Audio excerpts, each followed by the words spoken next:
पिछले कई महीनों से हमें ऐसे लगने लगा है कि जो गुंडा सरकार बैठी हुई है महाराष्ट्र में, जो घटना बाह्य सरकार है, वो मुगलों की राज जैसे अपना राज्य और शासन चला रहे हैं। कल की घटना जो अगर आप देखें तो रोशनी शिंदेकर की हमारी जो कार्यकर्ता थी, आईवीएफ की ट्रीटमेंट ले रही थी तो भी उसके पेट में लात मारी गई।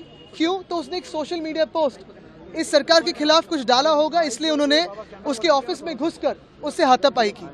ये जो रोशनी ताई है, उन्होंने तो माफी भी मांगी थी, वैसे वीडियो भी बनाया जैसे उन्होंने गद्दारों ने, गुंडों ने पूछा, लेकिन फिर भी सीएम के गुंडों ने, जो घटना बाह्य सीएम है, उनके गुंडों ने उसे हाथापाई की। उसके सीसीटीवी फुटेज आपके पास भी है, हमारे पास भी है, आम जनता के पास भी है।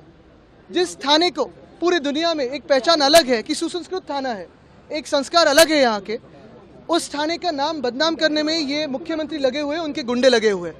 इसके खिलाफ हमारी लड़ाई है, अन्याय के खिलाफ लड़ाई है। अगर आप देखें तो इस महाराष्ट्र में किसानों की आत्महत्या बढ़ती जा रही है, महिलाओं पे अत्याचार बढ़ते जा रहा है, और ये बात कुछ नई नहीं है। कई महीनों पहले ही अगर आप देखा होगा तो एक सांसद को, महिला सांसद को बहुत खराब शब्द इस्तेमाल किए गए थे। वैसे ही हमारे एक महिला नेता को देखिए बहुत खराब शब्द में उनके बारे में बताया गया था, बात हुई थी। लेकिन ये बात कहीं रुकती नहीं है, और जो थाने पुलिस कमिश्नर है, उनसे यही अपेक्षा है कि उनके मॉरल कॉन्शियस को मैं आज अपील कर रहा हूँ कि वो एक निपक्षपाती, जैसे बोलते हैं, त्रयस्थ बोलते हैं, न्यूट्रल बोलते हैं, वैसे काम करें और जनता की जो आवाज़ है वो सुने और न्याय दे हमें, ना कि सिर्फ सीएम की सुने। यही हमारी बात है। आरोप लगा रहे हैं कि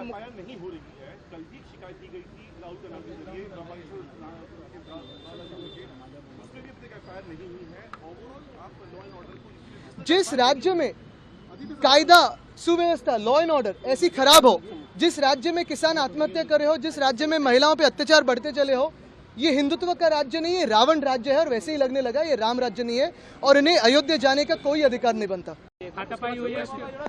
पिछले कई महीनों से हमें ऐसे लगने लगा है कि जो गुंडा सरकार बैठी हुई है महाराष्ट्र में, जो घटना बाह्य सरकार है, वो मुगलों की राज जैसे अपना राज्य और शासन चला रहे हैं। कल की घटना जो अगर आप देखें तो रोशनी शिंदेकर की हमारी जो कार्यकर्ता थी, आईवीएफ की ट्रीटमेंट ले रही थी तो भी उसके पेट में लात मारी गई।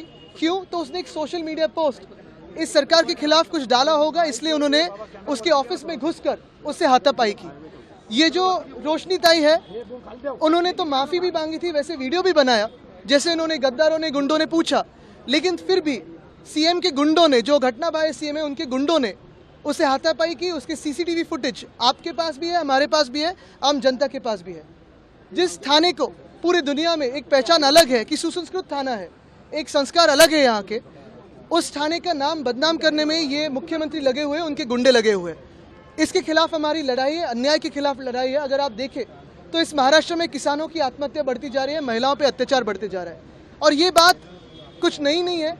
कई महीनों पहले ही अगर आप देखा होगा तो एक सांसद को, महिला सांसद को बहुत खराब शब्द इस्तेमाल किए गए थे। वैसे ही हमारे एक महिला नेता को देखिए बहुत खराब शब्द में उनके बारे में बताया गया था, बात हुई थी। लेकिन ये बात कहीं रुकती नहीं है, और जो थाने पुलिस कमिश्नर है, उनसे यही अपेक्षा है कि उनके मॉरल कॉन्शियस को मैं आज अपील कर रहा हूँ कि वो एक निपक्षपाती, जैसे बोलते हैं, त्रयस्थ बोलते हैं, न्यूट्रल बोलते हैं, वैसे काम करें और जनता की जो आवाज़ है वो सुने और न्याय दे हमें, ना कि सिर्फ सीएम की सुने। यही हमारी बात है। आरोप लगा रहे हैं कि